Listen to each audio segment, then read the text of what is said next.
And what I want to talk to you guys about today, if you want to get the title, is called The Art of Vulnerability.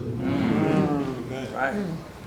So, when I say vulnerability, what comes to mind? You guys think of weakness, right?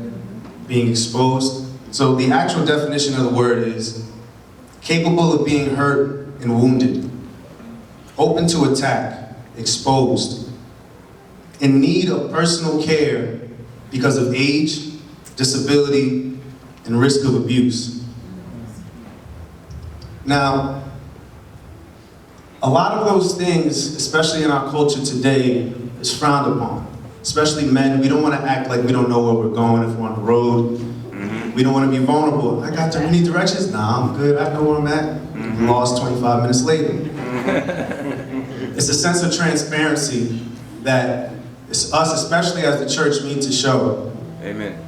And when I was speaking to the youth, I was asking them 2 weeks ago, what do you guys want me to talk about? What would you want to hear from someone who's a little bit older than you, out of college, that's gone through a similar path? Not exactly, but something similar. And they're like, yo, man, just be real. I'm like, you're not giving me anything. Just be real. It's like, yeah, man, tell me your testimony. Tell me what you've been through. Talk about your life. Your ups and your downs. I don't want to just hear the highlights and not talk about the valleys. So Amen. I'm going to share a brief highlight of my testimony. I am the son of Wes and Norma Broomfield. That's my mom's right there. That's Norma.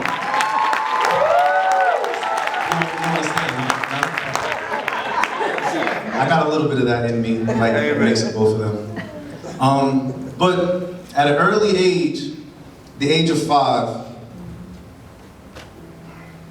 at the age of 5, I was exposed to a lot of things from a promiscuous side of life, perversion, sexual abuse, physical abuse. And I don't really think I've ever told a lot of you guys. I'm a very introverted person.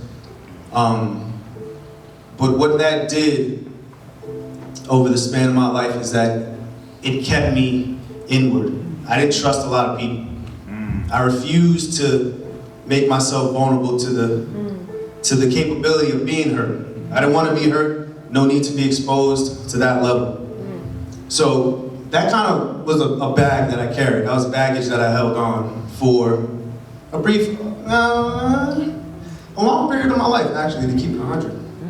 And something that my parents would always say, Sister Karen would also say, is to guard your heart. Right. And at the time, I took that as to harden your heart. Wow. So I wouldn't open up to a lot of people. For what? They wouldn't understand, or I'd get used.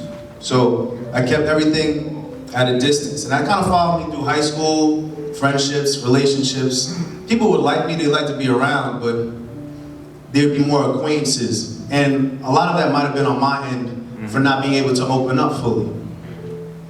So I battled with acceptance, isolation, and those kind of things. But I was always around people, but the connection wasn't there at a deeper level.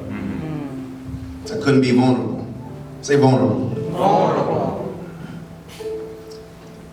I thank God for True Vine Christian Center, now CIC. Amen. I thank God for the youth ministry that was there. I thank God for Pastor Juan and Pastor Vicky. Yeah. You guys have changed so many people's lives. Y'all, when you get to heaven, y'all gonna be like, whoa. We affected all of that, man. I'm telling you. You guys gave, me personally, you guys gave me a second family. You basically like my uncle. But even in the church, the church family and being around all these people, seeing you guys all grow, it's a beautiful thing. And I was able to